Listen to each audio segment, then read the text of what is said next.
രണ്ട് നാൾ കഴിഞ്ഞാൽ പുണ്യ റബീൻ്റെ വസന്തം നമ്മിലേക്ക് വരികയാണ്. നമ്മുടെ കരളിൻ്റെ കരളായ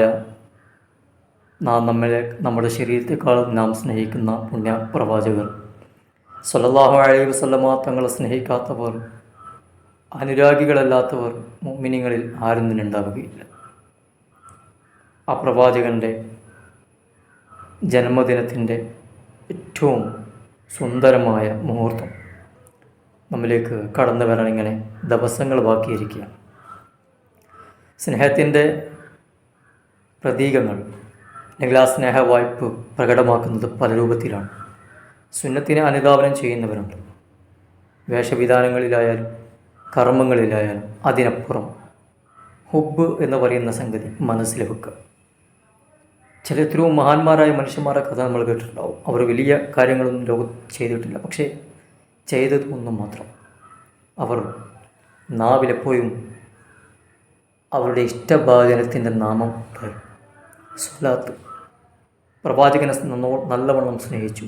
ആ ഹുബ്ബും മനസ്സിൽ നിറച്ചു വെച്ചു. സ്വലാത്ത് തൻ്റെ ശരീരത്തിലും മനസ്സിലും മുഖരിതമായി കൊണ്ടിരുന്നു.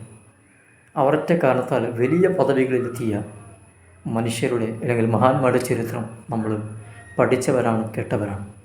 ഏതായാലും വരാൻ പോകുന്ന പുണ്യ അറബിയെ നമ്മൾ വരവേൽക്കുമ്പോൾ ഒരുപാട് സ്വലാത്തുകൾ ആ ഹബീബിലേക്ക് എത്തട്ടെ.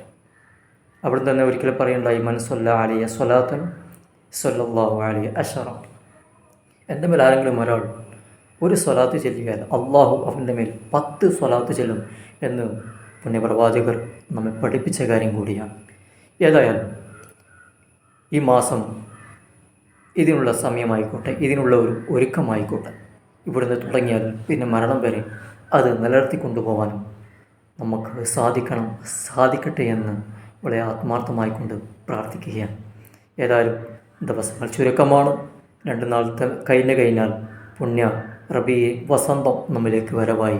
ആ മുത്തുനബിയെ വാക്കുകൊണ്ട് നോക്കുകൊണ്ട് സ്വലാത്തിലൂടെ സ്നേഹിക്കാൻ, ജീവിതത്തിലൂടെ അനുധാവനം ചെയ്യാൻ ഞാനും നിങ്ങൾ തയ്യാറാവണം.